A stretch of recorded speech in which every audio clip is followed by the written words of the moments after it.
क्या हाल है दोस्तों।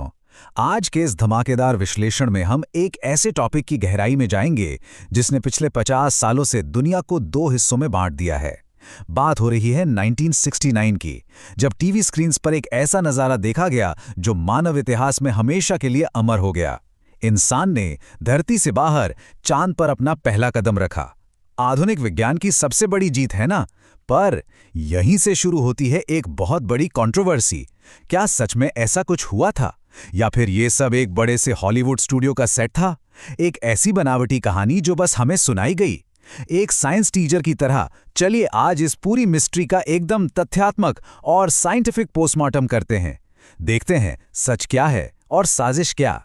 तो चर्चा को आगे बढ़ाने से पहले फैक्ट्स को क्लियर करते हैं। 20 जुलाई 1969 नासा का अपोलो 11 मिशन लॉन्च होता है। स्पेस फ्लाइट में 3 बेहद काबिल और निडर एस्ट्रोनॉट्स थे, नील आर्मस्ट्रॉन्ग, बज एल्ड्रिन और माइकल कॉलिंस।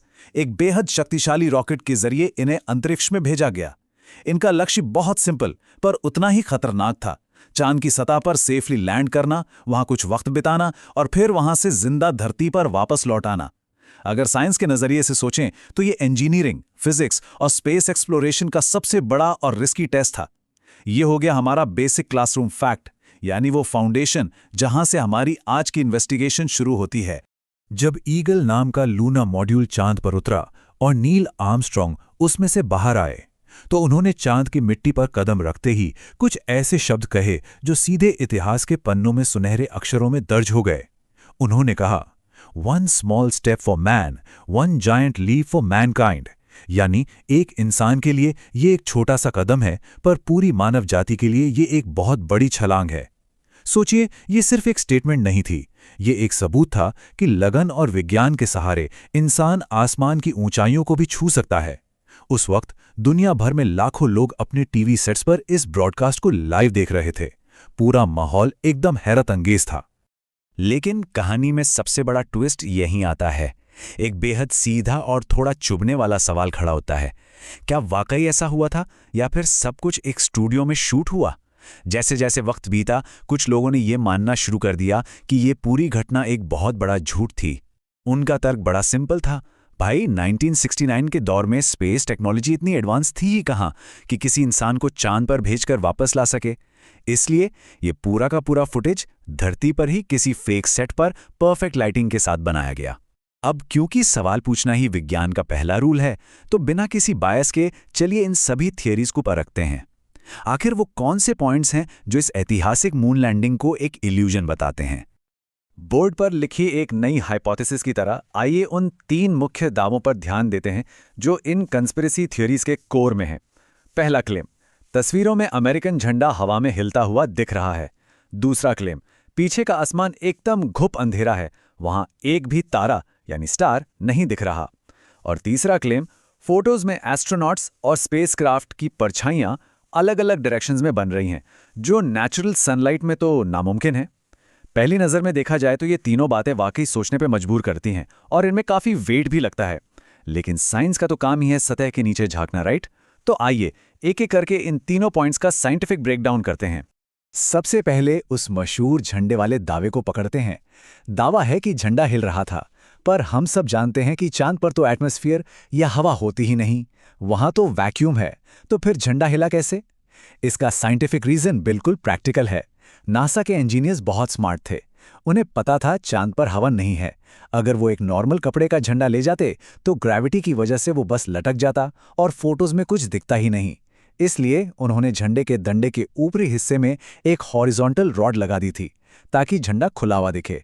जब एस्ट्रोनॉट्स इस झंडे को चांद की सख्त मिट्टी में गाड़ने की कोशिश कर रहे थे, तो उस ट्विस्ट और टर्न की मूवमेंट से डंडा हिला। और क्योंकि स्पेस में हवा को कोई फ्रिक्शन नहीं होता जो उस मूवमेंट को रोके, इनर्शिया की वजह से झंडा थोड़ी देर तक हिलता रहा। तो ये हवा का झोंका बिल्कुल नहीं था, बस बेसिक फिजिक्स और मोशन का नियम था। अब आते हैं दूसरे और काफी इंटरेस्टिंग दावे पर, आसमान में तारों का गायब होना। पूरा आसमान काला है, पर स्टार्स क्यों नहीं है? इसे समझने के लिए कैमरा एक्सपोजर को समझना पड़ेगा। एक्सपोजर का सीधा सा मतलब है कि कैमरा के लेंस और सेंसर तक कितनी रोशनी आ रही है। अब सोचिए, चांद की सतह पर सूरज की रोशनी सीधी पड़ रही है, जो कि बेहद चमकीली और रिफ्लेक्टिव होती है। ऊपर से एस्ट्रोनॉट्स के बेहद सफ़ेद स्पेस सूट्स।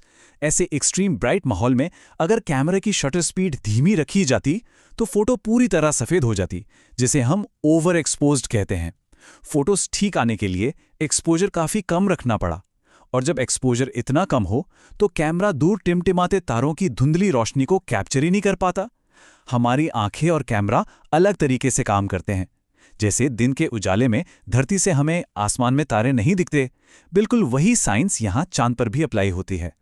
चलिए अब तीसरे सबसे बड़े पॉइंट पर आते हैं, शैडोज यानी परछाइयों का रहस्य।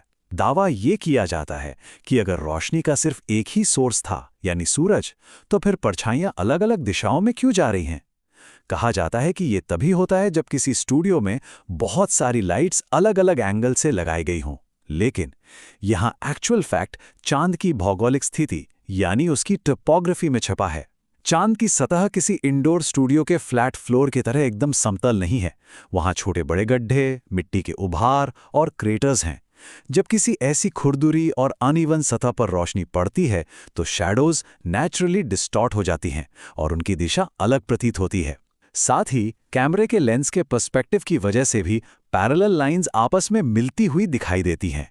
यहाँ पर कोई फिक्स स्टूडियो लाइटिंग काम नहीं कर रही थी, बल्कि 3D ज्योमेट्री और अनइवन सरफेस की बेसिक फिजिक्स अपना काम कर रही थी।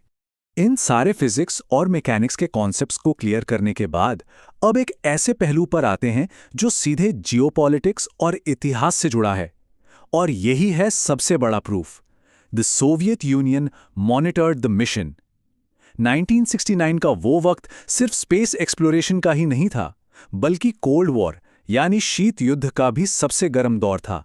इस स्पेस रेस में अमेरिका और सोवियत यूनियन कट्टर दुश्मन थे, और उस वक्त सोवियत यूनियन के पास दुनिया की बेहद एडवांस्ड रेडार और स्पेस ट्रैकिंग टेक्नोलॉजी थी। ये बात एकदम पक्की है कि उनकी रेडार्स अमेरिका के इस अपोलो 11 मिशन की एक मूवमेंट को लॉन्च से लेकर लैंडिंग तक बिल्कुल बारीक नज़र से ट्रैक कर रही थी। चांद से आने वाले रेडियो सिग्नल्स को रियल टाइम में मॉनिटर किया जा रहा था। अगर हम थोड़ा लॉजिक लगाएं तो पूरी तस्वीर एकदम शीशे की तरह साफ हो जाती है। स्पेस रेस का सबसे बड़ा कंपेटिटर सोवियत यूनियन था। अब फर्ज कीजिए अगर ये अपोलो 11 मिशन जरा सा भी झूठ होता या किसी स्टूडियो में बनाया गया होता तो उसको एक्सपोज करने का उनका मोटिवेशन कितना होता? Obviously extremely high. वो अमेरिका को हराने और पूरी दुनिया के सामने झूठा साबित करने का एक भी मौका नहीं छोड़ते।